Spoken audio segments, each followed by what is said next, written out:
Salut à tous et bienvenue sur cette nouvelle vidéo. Aujourd'hui, je vais vous parler de l'escalier du succès, pour lequel il n'est pas possible de prendre l'ascenseur. Vous avez tous des objectifs qui sont importants pour vous, des petits, des grands, que vous voudriez réaliser. Tant mieux.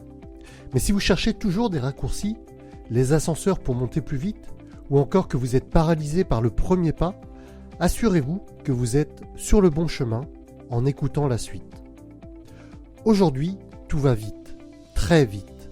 Nos voitures sont de plus en plus puissantes et peuvent atteindre des vitesses folles.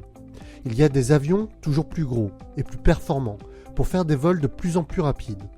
Les informations circulent plus rapidement qu'il ne vous faut de temps pour cligner des yeux. Sans parler du contenu publié chaque jour sur les réseaux sociaux. Par exemple, avec YouTube, il y a plus de 300 000 heures de vidéos publiées chaque heure et il nous faudrait une vie entière pour tout consommer. Et au milieu, il y a nous, les êtres humains. Nous avec nos objectifs, nos petits tracas quotidiens, nos bonnes nouvelles, nos bonnes rencontres.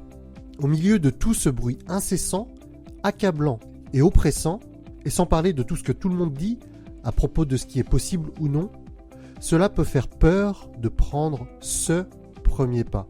Cela peut faire peur de démarrer un nouveau projet. Comme on a l'impression que tout doit être grand, beau, important, énorme, on nous conditionne à ne penser qu'au but final. Or, se focaliser uniquement sur le but final, ça ne fonctionne pas. Entre les changements qui sont possibles en cours de route et ce qui va vraiment se passer, c'est peine perdue. Résultat, c'est décourageant et on se retrouve dépassé, à ne plus savoir par quoi ni par où commencer. Pour ceux qui commencent, il est tellement facile de se perdre que cela peut nous ramener rapidement à la case départ. Alors comment faire pour commencer et garder une vitesse de croisière vers nos buts sans se laisser perturber par la vitesse ambiante? Personnellement, quand j'ai commencé à appliquer le principe de la première marche, je me suis senti vraiment mieux et j'ai vraiment commencé à progresser. Juste avant, une petite précision. Aujourd'hui, on ne parle pas de pansement pour cacher un problème, mais bien de quelque chose qui fera partie de notre quotidien.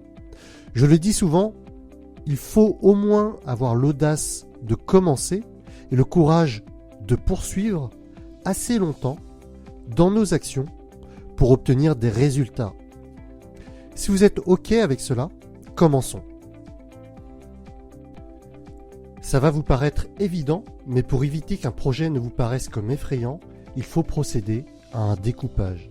C'est la base avant de commencer n'importe quel projet. Car commencer par la première marche, oui, mais si la marche fait la taille d'un immeuble, ça ne va pas être simple. Alors il va falloir revoir le format.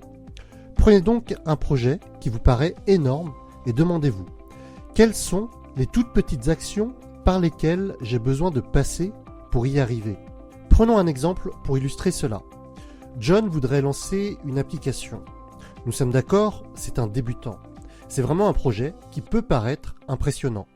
John a déjà l'idée, mais les étapes pour arriver au moment où l'application existera et sera profitable ne sont pas claires. John pourrait donc se demander des choses comme « Qui a déjà réalisé ce que je veux ? Combien ça coûte de faire développer une application ? Ou quelles compétences sont requises si je veux la faire moi-même ?» Après cela, il pourrait également se dire « Où trouver l'information ? Combien de temps cela prend ? Quelles sont les grandes trajectoires à suivre ? Et quel est le premier pôle d'action par lequel il faut commencer ?» Et là, vous commencez à comprendre le principe. Cela vous permet d'arriver à des actions assez simples pour les mettre en place maintenant.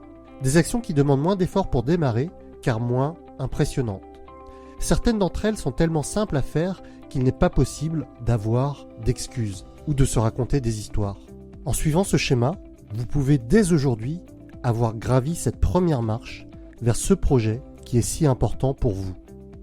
Avant de finir, cette vidéo m'a été inspirée d'une citation de Martin Luther King Jr. « You don't have to see all the staircase to take the first step ».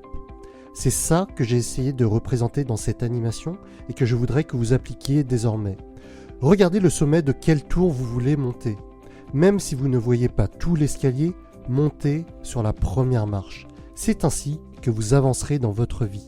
Si vous souhaitez aller plus loin, je vous invite à rejoindre mes mails privés où je partage plusieurs conseils et astuces pour vous aider dans vos objectifs, passer à l'action et prendre encore plus votre vie en main. Pour cela, cliquez sur le lien en haut à droite ou directement dans la description. Je vous retrouve tout de suite de l'autre côté et pour les autres, rendez-vous dans la prochaine vidéo. Salut!